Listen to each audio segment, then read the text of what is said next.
Bismillahirrahmanirrahim. Assalamualaikum warahmatullahi wabarakatuh. Alhamdulillah, salatu wassalamu ala rasulillah wa ala alihi wa sahbihi ajma'in, amma ba'd. Kaum muslimin dan muslimat, teman-teman sekalian yang dirahmati Allah Subhanahu wa taala, pada kesempatan yang berbahagia ini kita akan mengisahkan sebuah kisah yang disebutkan dalam sebuah riwayat, yaitu kisah seseorang yang hidup dengan bergelimang dosa, yang hidup dengan banyak bermaksiat kepada Allah Subhanahu wa taala. Tatkala mendekati kematiannya, orang ini berwasiat kepada ahli warisnya, kepada anak-anaknya, bahwasanya tatkala dia meninggal dunia, maka bakarlah jasadnya. Maka ketika orang ini telah meninggal dunia, ahli warisnya dan anak-anaknya melaksanakan wasiat dari ayahnya untuk membakar jasadnya. Mengapa orang ini melakukan wasiat seperti ini, teman-teman sekalian?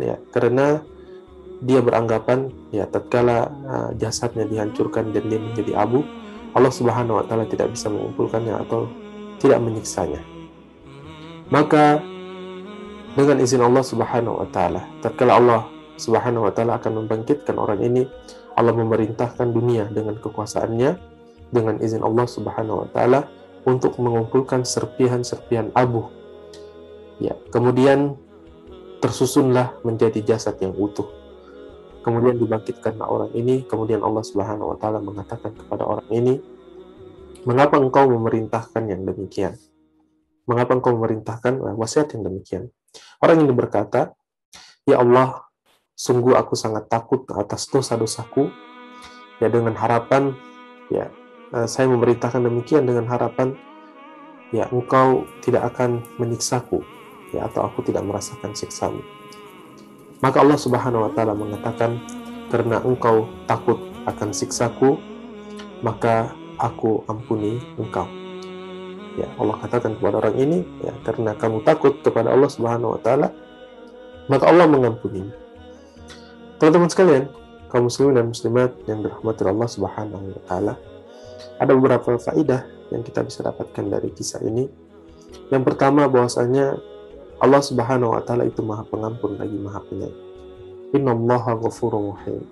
Oleh karenanya, teman-teman sekalian, bagaimanapun dosa yang pernah kita lakukan di masa yang lalu, sebesar apapun dosa itu, janganlah masuk was-was tablis iblis mengatakan kamu tidak akan diampuni oleh Allah, kamu telah melakukan dosa yang sangat banyak. La taqnatu min rahmatillah. Jangan kamu berputus asa dari rahmat Allah. Maka kita segera wasari'u, kita bersegera ila magfiratin min rabbikum, dengan ampunan dari Tuhan kamu, kata Allah Subhanahu wa taala. Kita bersegera menuju ampunan Allah Subhanahu wa taala.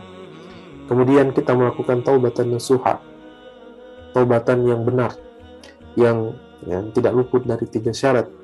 Meninggalkan dosa tersebut, kemudian berjanji tidak akan melakukannya lagi, kemudian menyesal melakukan dosa tersebut, kemudian berjanji tidak akan melakukannya lagi. Ulama yang lain menambahkan syaratnya, yaitu dilakukan pada saat waktu diterima taubat, karena pada saat ajal datang atau kiamat akan datang, itu taubat tidak lagi diterima. Dan apabila berkaitan dengan kezaliman kepada hak orang lain, maka mengembalikan hak-hak orang yang dizalimi kepada orang-orang yang dizalimi, memberikan hak-haknya kepada orang-orang yang dizalimi kepada para pelaku zalim.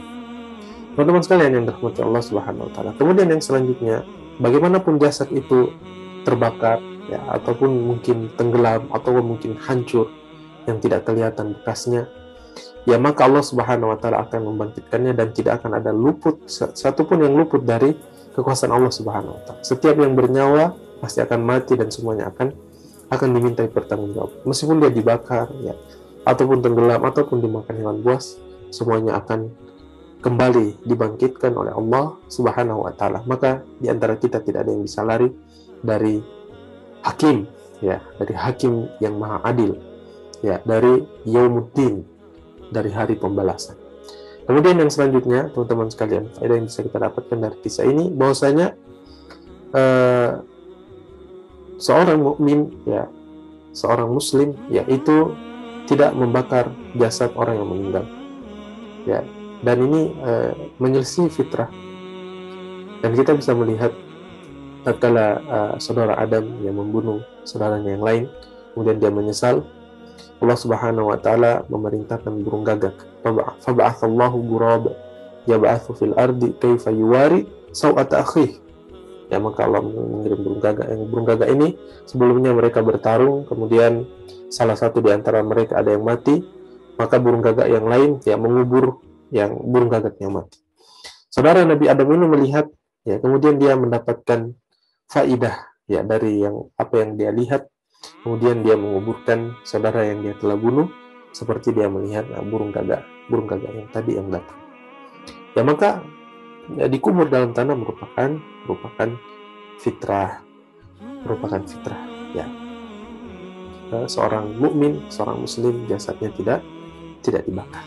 Mudah-mudahan Allah Subhanahu wa taala menjadikan kita orang yang takut kepadanya, ya, dan kita bertobat kepada Allah selagi kita masih memiliki waktu di dunia ini. Dan hanya saja orang-orang yang takut kepada Allah itu, mereka itu adalah ulama. Allah katakan dalam Al-Quran, innama yakhshallaha min ibadihi ulama. Hanya saja orang-orang yang takut kepada Allah itu adalah ulama. Aku lupa lihada, subhana rabbika rabbil izzati amma yasifun, wassalamun alal mursalin, walhamdulillahi rabbil alamin, wa sallallahu ala nabiyyina Muhammadin wa ala alihi wa sahbihi wa sallam, wa tahiyyatuhum fiha salam. Assalamualaikum warahmatullahi wabarakatuh.